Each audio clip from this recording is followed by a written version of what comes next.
सहनौ भुनक्तु सह वीर्यं करवावहै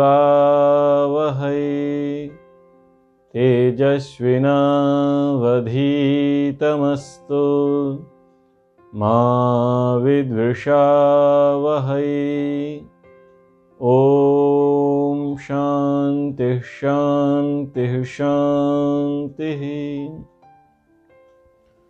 मनुस्मृति की इस अध्ययन कक्षा में आप सभी का स्वागत है। संपत्ति के बंटवारे के विषय में चर्चा चल रही थी।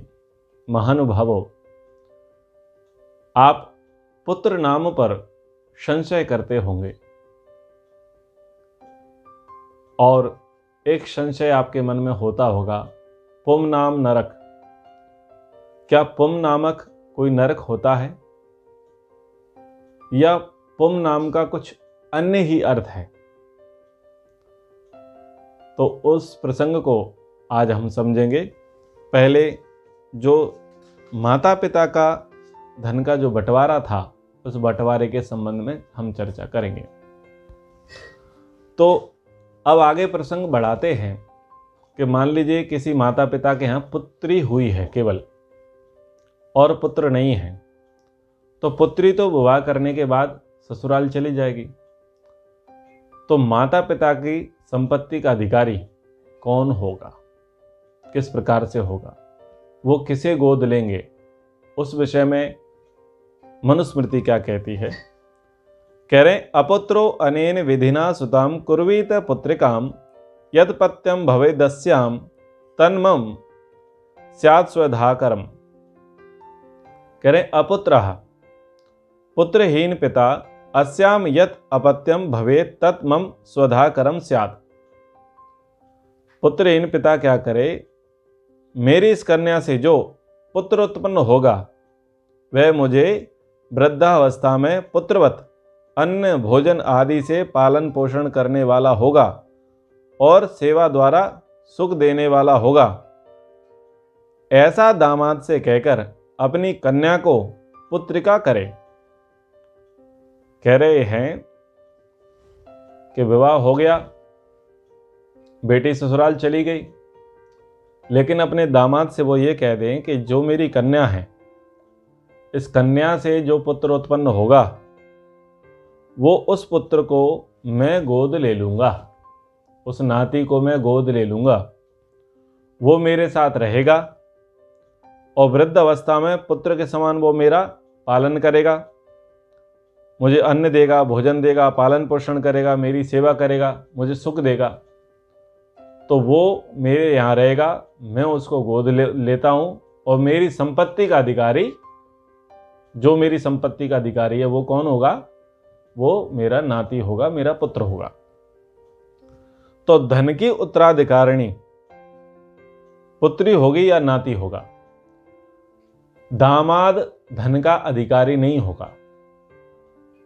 मनुस्मृति ये कहती है कि माता पिता की संपत्ति का अधिकारी यदि बेटा नहीं है तो बेटी होगी और बेटी के बाद बेटी का बेटा होगा।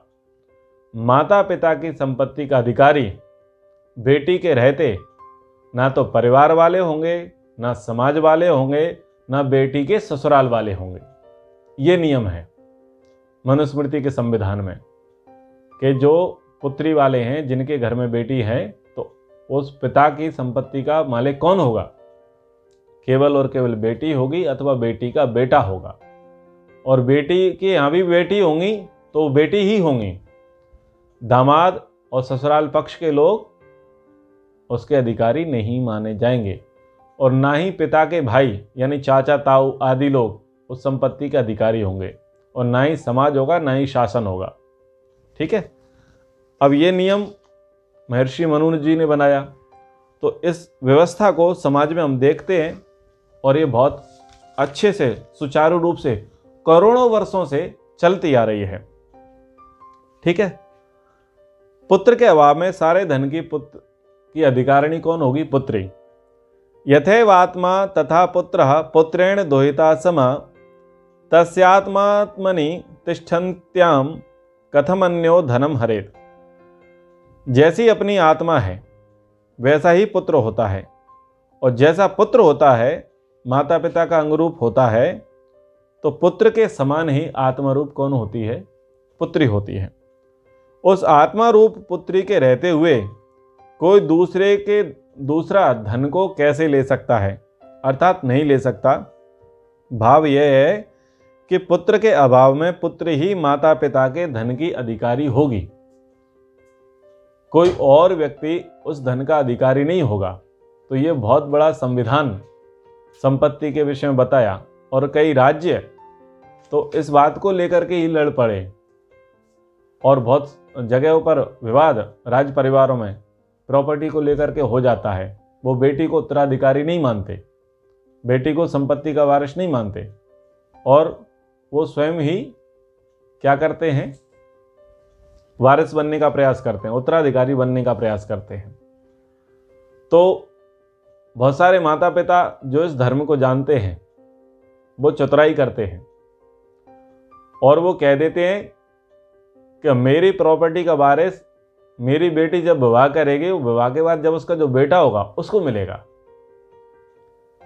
अगर ऐसा लगता है कि कुछ लोग क्या करते हैं कि देखते हैं कि एक ही लड़की है, पिता धनवान है, तो कुछ साँठ गांठ करके विवाह कर लेते हैं, और उद्देश्य होता है संपत्ति को हड़पना, कि जब पत्नी धन की अधिकारिणी हो जाएगी तो पत्नी को या तो मार देंगे, अथवा उसको दबा करके रखेंगे, अथवा उसको टॉर्चर करेंगे, तो दामाद यानी बेटी का पति वो संपत्ति का मालिक हो जाएगा, अथवा ससुराल वाले उसका उपभोग करेंगे।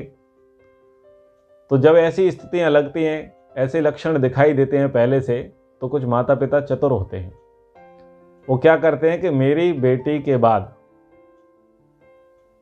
उससे जो संतान होगी ना, वो संतान ही प्रॉपर्टी की अधिकारिणी होगी, और किसी को नहीं मिलेगा। तो ये बुद्धिपूर्वक ये काम कर देते हैं, जिससे बहुत सारा अनर्थ होने से बच जाता है। तो ये जो विद्या आई लोगों के अंदर, ये देखो, ये मनुस्मृति की देन है जो समाज में आज व्याप्त है। आगे अब ये पुत्र पुत्री आत्मरूप होते हैं।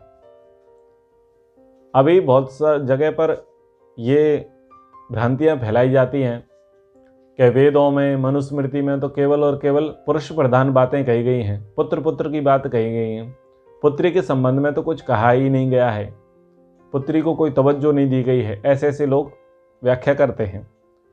लेकिन शास्त्रकार क्या कहते हैं वो समझिए, हमारी शास्त्रीय परंपरा क्या है वो समझिए, हमारी सनातन संस्कृति का आधार क्या है वो समझिए। पुत्र पुत्री आत्मरूप होते हैं, यानी जैसा पुत्र होता है वैसे ही पुत्री होती है। जितने अधिकार पुत्र को होते हैं उतने अधिकार पुत्री को होते हैं, माता पिता की ओर से और शास्त्र की ओर से। तो निरुक्तकार ने दाय भाग का विशेषण करते हुए मनु की मान्यता के अनुरूप पुत्र और पुत्री दोनों को दाय भाग का अधिकारी माना।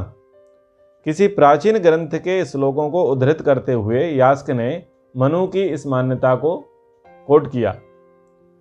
अंगाद अंगाद संभवसी हृदयाद अधि जायसे आत्मा वै पुत्र नामासी सा जीव शरदः शतम् अविशेषेण पुत्राणाम धायो भवति धर्मतः मिथुनानाम विसर्गादौ मनु स्वयंभू भुवो अब्रवीत। तो निरुक्तकार कहते हैं कि हे पुत्र, तू मेरे अंग अंग से उत्पन्न हुआ है और मेरी आत्मा से प्रकट हुआ है, अतः तू पुत्र मेरी आत्मा का ही रूप है। तू सैकड़ों वर्ष तक जिए। धर्मानुसार पुत्र और पुत्री दोनों का किसी भेदभाव से के बिना दाय भाग में समान अधिकार होता है। यह विधान सृष्टि की आदि में स्वयंभुव मनु ने किया, यानी धर्म के अनुसार बिना किसी भेदभाव के संपत्ति का अधिकारी पुत्र और पुत्री समान रूप से होते हैं। यानी मान लीजिए एक बेटा है और एक बेटी है किसी माता पिता के, तो वो समान रूप से प्रॉपर्टी के अधिकारी हैं, बराबर बराबर उनमें प्रॉपर्टी बटेगी। अब ये प्रॉपर्टी किसकी बटी है? ये प्रॉपर्टी में बंटवारा हुआ है पिता की, लेकिन कुछ धन माता का भी होता है। और जो माता का धन होता है उस पर केवल और केवल अधिकार उसकी बेटी का होता है, बेटों का नहीं होता। कैसे? मातुस्तु यातकम यत् स्यात् कुमारी भाग एव सह दोहित्र एव च हरेद अपुत्रस्या अखिलम धनम। कह रहे मातु तु यत् यौतकम स्यात्, माता का जो किसी भी अवसर पर प्राप्त निजी धन होता है, सह कुमारी भागा एव, वह अविवाहित कन्या का ही भाग होता है। तो माता को कब मिलते हैं धन? तो आप विचार कीजिए कि कन्याओं को, स्त्रियों को, उनको धन कब दिया जाता है? एक सगुन के तौर पर उनको विवाह में मिलता है। तो विवाह के समय जो उनको धन मिलता है वो उनका निजी होता है, उस पर पति का अधिकार नहीं होता और ना ही पुत्र का अधिकार है। यानी स्त्री के लिए जो धन दिया गया, मायके वालों ने दिया अथवा ससुराल वालों ने दिया, सगुन के रूप में जो धन दिया, उपहार के रूप में जो धन दिया, उस धन पर ना तो पति का अधिकार होता है ना ही पुत्र का अधिकार होता है। फिर कोई विशेष अवसर आते हैं, मांगलिक कार्यक्रम आते हैं, उत्सव आते हैं, पर्व आते हैं, उस पर भी कुछ न कुछ धन मिलता है। तो उस धन पर भी अधिकार केवल और केवल पुत्री का होता है, ना मां के बेटे का होता है और ना ही उसके पति का होता है। ये बात सभी लोग ध्यान से समझें। और प्रमादवश अपनी माता से कोई पुत्र ऐसे धन ले भी लेते हैं अथवा इच्छा करते भी हैं तो ये पाप है। इस पाप कर्म को ना करें। ये माता के धन का अधिकारी पुत्री है। लेकिन हाँ, यदि पुत्री नहीं है, संतान के रूप में केवल पुत्र ही है, तो पुत्र अधिकारी होंगे। लेकिन यदि पुत्री है तो पुत्री ही माता के हिस्से की जो भी प्रॉपर्टी है, जो माता को उपहार में मिली है, उसकी अधिकारिणी पुत्री ही होगी। माता के धन का अधिकारी ना पुत्र है ना पति है। ठीक है। तथा पुत्रहीन नाना के संपूर्ण धन को देवता ही प्राप्त कर लेवे। और जो पुत्रहीन नाना है उसको भी कौन प्राप्त कर सकता है? देवता प्राप्त कर सकता है।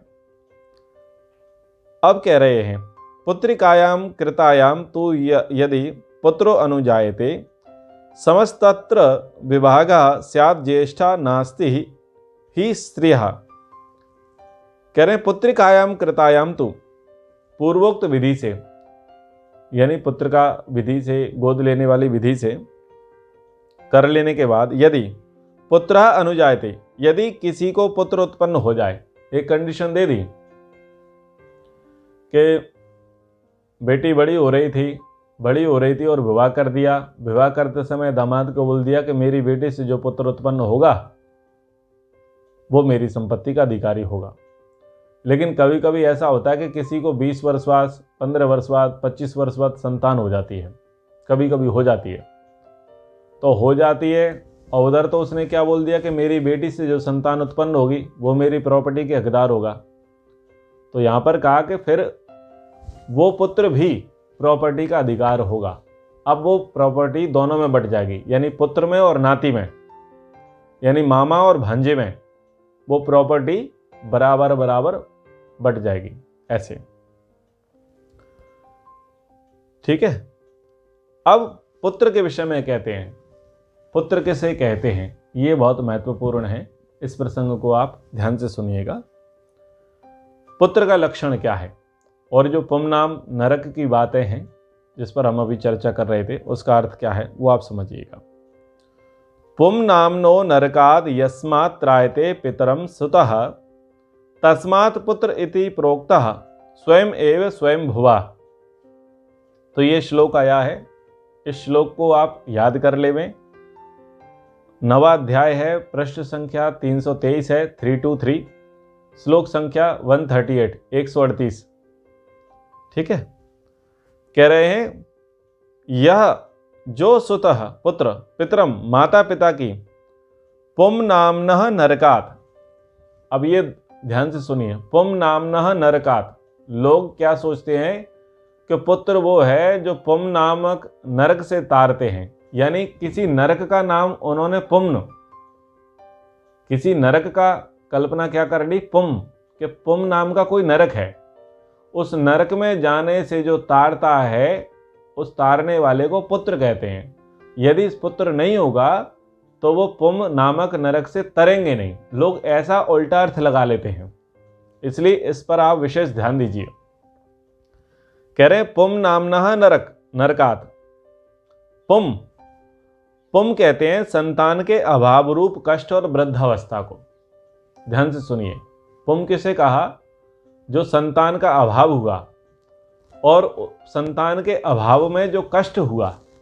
अब संतान से मतलब संतान, वहां पर यह मतलब नहीं है कि बेटा नहीं है, केवल बेटी है। निसंतान होना, तो निसंतान होना अपने आप में एक दुख है, एक कष्ट है माता पिता के लिए। ठीक है, कब कष्ट है? जब वो जवान है, क्योंकि उनको आंगन में कोई छोटे छोटे बच्चे नहीं हैं, कोई बाल्यपन नहीं है। और जब वो माता पिता स्त्री पुरुष कौन हो जाएंगे? बूढ़े, वृद्ध अवस्था को प्राप्त हो जाएंगे, तो वृद्ध अवस्था में उनकी कौन सेवा सहायता करेगा? कोई नहीं करेगा। तो जो उनको निसंतान होने से जो दुख होता है, उस दुख का नाम है पुम। ठीक है, वर्तमान में ही है ये पुम, भविष्य में नहीं है।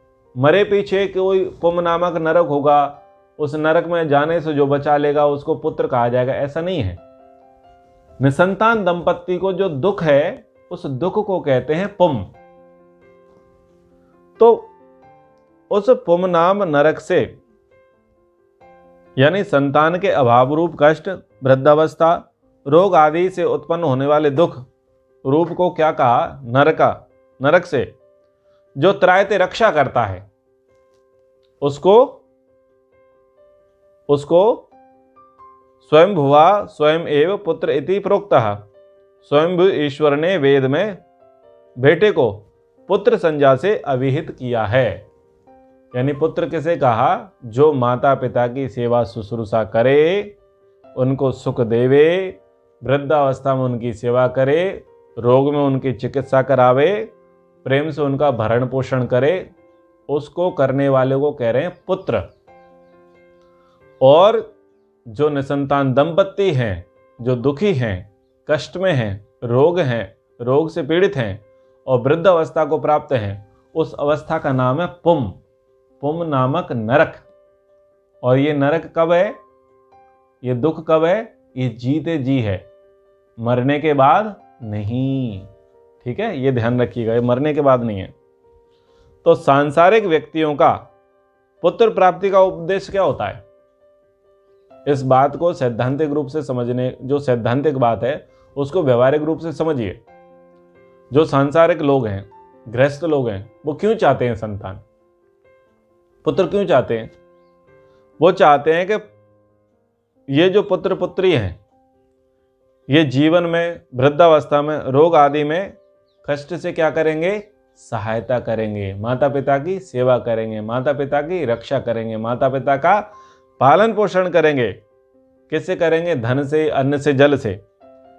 इसका अभिप्राय ये हुआ कि ये जो लोग मानते हैं, जो श्राद्ध करते हैं, तर्पण करते हैं, ये मिथ्या है। जो श्राद्ध तर्पण है वो जीवित माता पिता का होता है, मरने के बाद माता पिता का कोई श्राद्ध नहीं होता। अब इसी को लेकर के बहुत बड़ा बवंडर और अंधविश्वास खड़ा हो गया कि भाई उसके यहाँ तो संतान नहीं है, उसका तो पिंडदान नहीं होगा, उसको वो तो पुमनाम नरक में जाएंगे, और दुनिया भर की बातें, फालतू मनगढ़ंत चीज़ें लोगों को बताते रहते हैं। और माता पिता भी दुखी होते रहते हैं कि हम नरक की यातना भोगेंगे। अरे आप भोगेंगे नहीं, आप भोग रहे हैं। यदि निसंतान हैं तो आप भोग रहे हैं, भोगेंगे नहीं। तो जो वर्तमान भोग रहे हैं उस पर तो फोकस नहीं है, और जिसका पता नहीं है उसके लिए चिंतित होकर के बैठे हैं। तो ऐसा ना सोचें। पुम नामक नरक यानी अर्थ यह है कि निसंतान रहना, और निसंतान रहने से जो अभाव होते हैं, जो कष्ट होते हैं, उस कष्ट रूपी जो अवस्था है उसका नाम है पुम।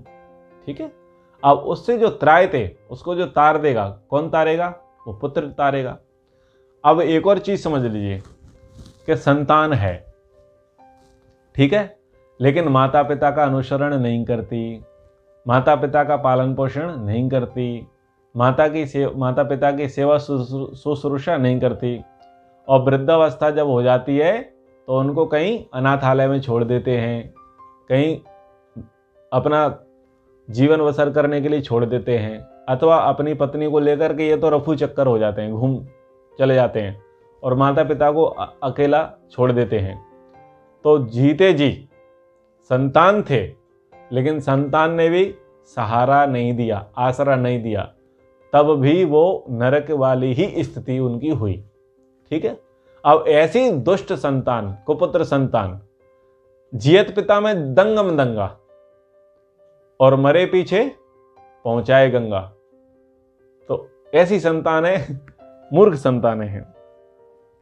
तो पुरुत रायते पिपरणाद्वा पुम नरकम ततस्त रायता इतिवा, जो सभी प्रकार से सुरक्षा करता है, पालन पोषण करता है, अथवा पुम नरक कष्ट को कहते हैं, उस रोग वृद्धावस्था आदि के कष्ट से जो रक्षा करता है, इसलिए बेटे को बेटी को क्या कहते हैं? पुत्र कहते हैं। बेटे और बेटी को दोनों को क्या बोलेंगे? पुत्र। यद्यपि पुत्री का भी यही अर्थ है, किंतु गृहस्थ में पुत्री का अर्थ इस कारण अभिष्ट नहीं होता क्योंकि वह माता पिता के घर को त्याग करके पति के घर चली जाती है और उन सब का सुख दाराधीन होता है। यदि पुत्री भी माता पिता की कष्टों से रक्षा करती है तो वह भी नरक कष्ट से पुत्रवत रक्षा करने वाली हो जाती है। ठीक है।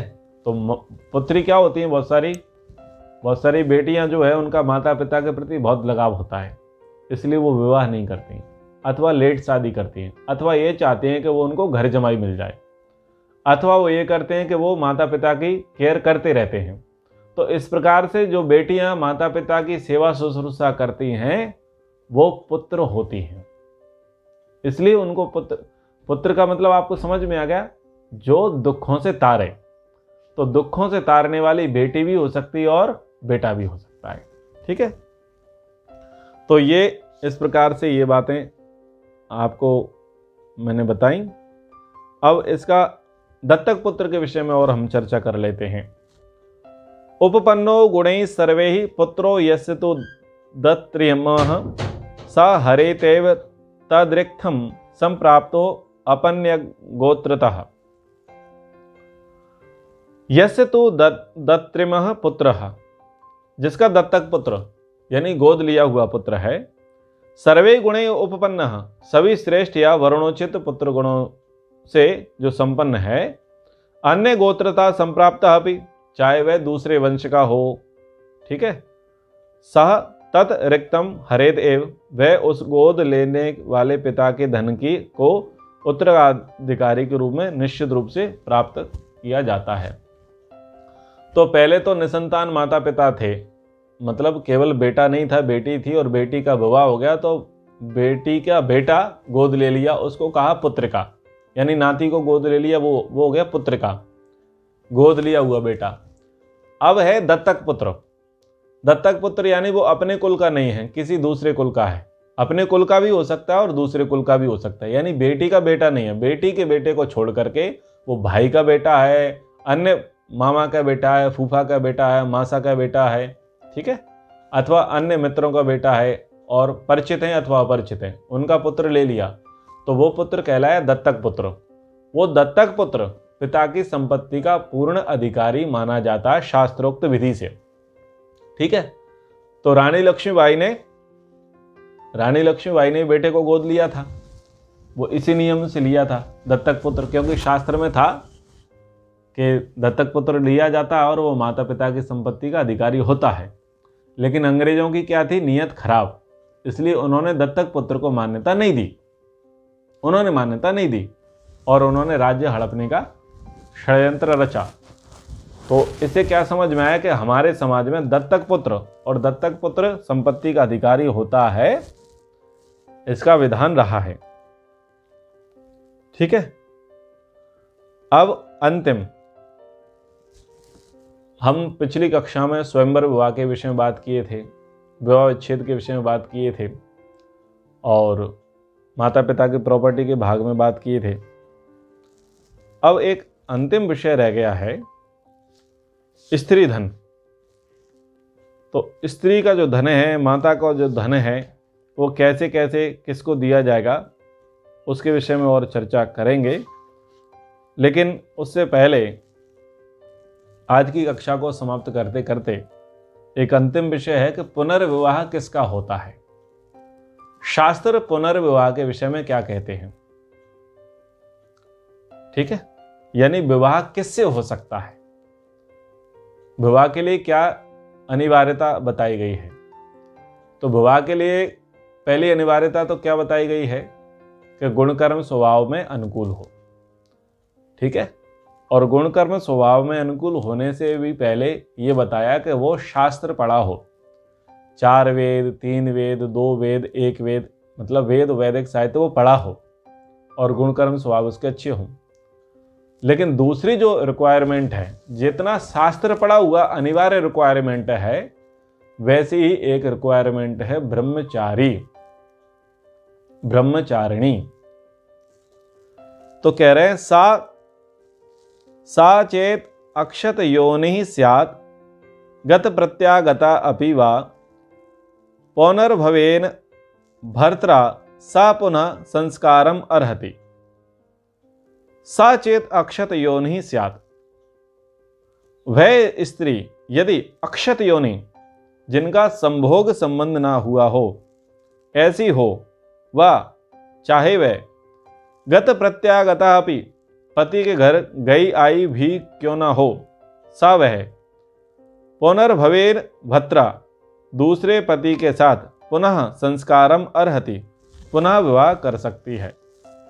कह रहे हैं कि जिस स्त्री या पुरुष का पाणी ग्रहण संस्कार मात्र हुआ हो और संयोग ना हुआ हो, अर्थात अक्षत योनि स्त्री है, अक्षत वीर पुरुष है, उनका अन्य स्त्री व पुरुष के साथ पुनर्विवाह होना चाहिए। महर्षि दयानंद जी के वचन है।